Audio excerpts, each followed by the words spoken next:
Stop right there. You think you have what it takes to bring back 500 crores? 500 crore had vanished from the city's largest bank. Panic was absolute. The chairman declared a 10 crore reward for its return. At 7 a.m., the city was just stirring, but 12-year-old Neil was already at work on the sidewalk outside the gleaming bank tower, a rag picker, his hands permanently stained. He was invisible to the suited people rushing inside. Neil spoke little but listened intently to words, to the hum of machines. Leaning against the bank's wall was an old transformer box from which he heard a strange, rhythmic language others dismissed as noise. That afternoon, chaos erupted inside. The money was going to not transferred to any account, but erased from the main server itself. A team scrambled, police were called, and the bank's reputation sank by the minute. Outside, Neil noticed a change. The steady hum from the bank's backup server exhaust fan was broken by a faint, deliberate pause. He put his ear to the wall, his eyes narrowing. "This isn't theft," he muttered. "It's a route redirection." He remembered his mother, a former cleaner in this bank, and her notes about patterns, not numbers. From his pocket, he pulled a crumpled paper covered in his own symbols, learned from watching machines. He knew he had to act. Picking up his sack, he walked to the main gate. The guard raised his baton. "Get lost." Neil looked him in the eye.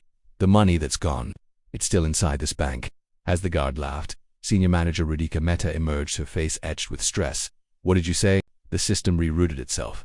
"Ma'am," Neil said calmly, "it's a trap. If you don't act in 3 hours, the money will erase itself." "How do you know?" he pointed. "Your server fan pauses every 30 seconds. That happens only under deliberate load rotation." Against all protests, Radhika made a decision. Let him in. For the first time, Neil entered the bank's icy, gleaming interior, ignored by stunned employees. On the IT floor, screens flashed with red warnings. The IT head scoffed. "We don't have time for this." Neil ignored him, studying the data.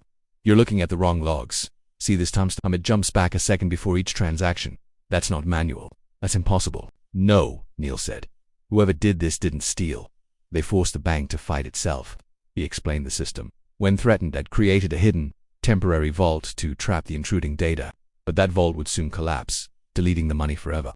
A new warning flashed. Data collapse in 17 minutes. He requested a disconnected computer. With dirty but sure fingers, he began typing, accessing system layers the IT team never knew existed. He mapped the data's path, showing where the 500 crore was trapped in a phantom room. "But such a feature isn't documented," the IT head argued.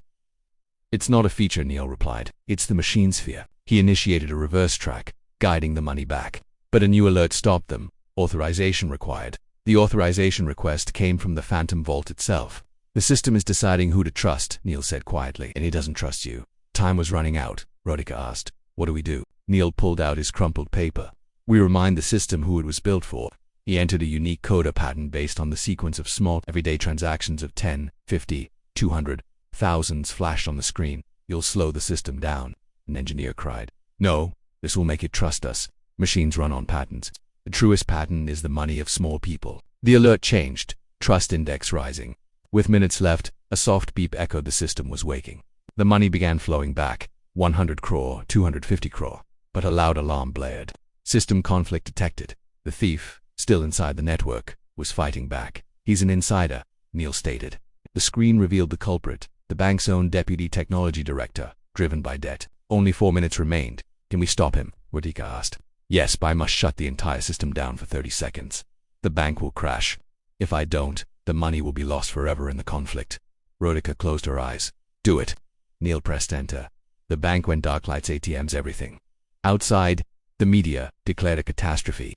Inside, intense darkness. They waited. After 3 eternal seconds, green lights flickered. The system rebooted. Numbers cascaded on the screen. 400 crore. 500 crore reconciled. The room was silent, not with fear, but with awe. They had their money and their thief. As security led the guilty officer away, Neil headed for the door. "Wait," Radhika called. "You'll get a reward, a job, an education, everything." Neil offered a faint smile. "If you want to give something, do one thing. For the children who pick garbage outside, make a system that doesn't ignore them."